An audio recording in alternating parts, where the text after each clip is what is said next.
So how do we configure IP address really?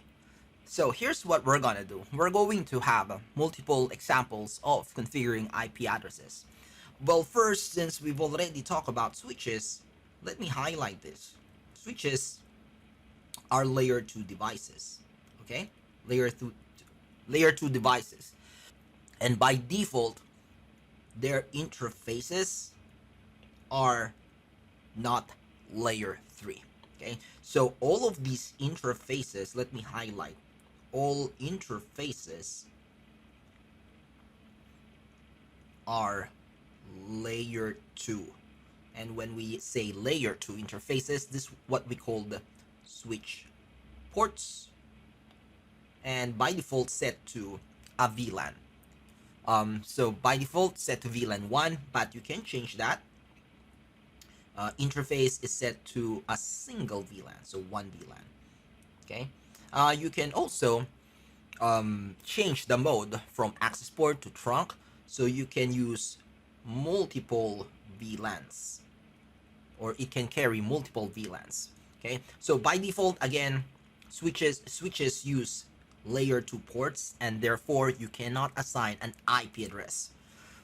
There is only one exception if you have the out-of-band management interfaces. So this interface is used to manage switches, so therefore you should configure an IP address for you to Telnet or SSH to this device. Okay. Now it's a little different to other devices. For example, routers. Okay.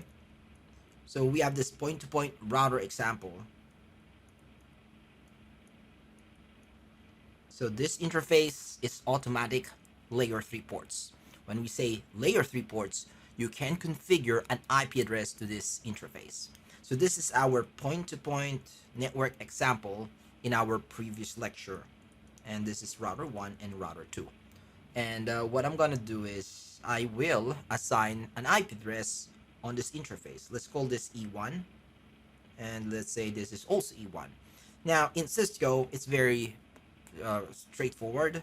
You go to the interface using interface, or int for shortcut, and then the interface name. So interface name is ETH1 or Ethernet 1, and then you use IP address or IP space address command, followed by the IP address value space followed by the net mask value. So in this case, I will apply 192.168.1.1. Okay, and other routers, other devices, you can do this /30, but not all devices. Okay, and as a matter of fact, only few devices allows prefix configuration on the interface. Most of the time, they only allow net mask. So if you're going to configure an IP address on the interface, you use this 255.255.252. There you go. Now, in Windows PC, normally you go to network settings, you hit properties, and then TCP/IP, and then you disable the DHCP. You add the IP address of your interface. It's not a command, but okay, I will just show you. It should look like this, and then you add the IP address. Okay, in this example, let's say .10, and let's say this is .2, and we'll use /24. So I'll just use 255.255.255.0.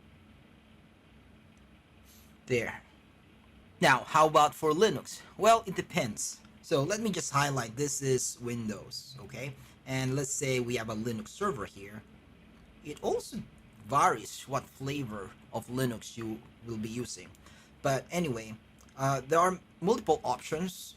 One is using ifconfig command followed by the interface name. Let me use a different color. Okay, hold on.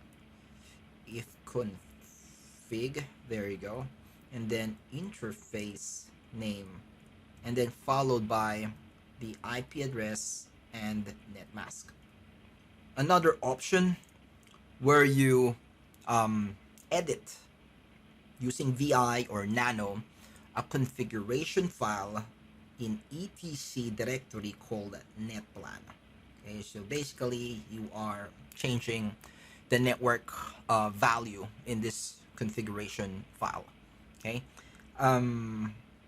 again, depends on which Linux flavor. Some Linux flavor you can also use graphical user interface to change those IP addresses.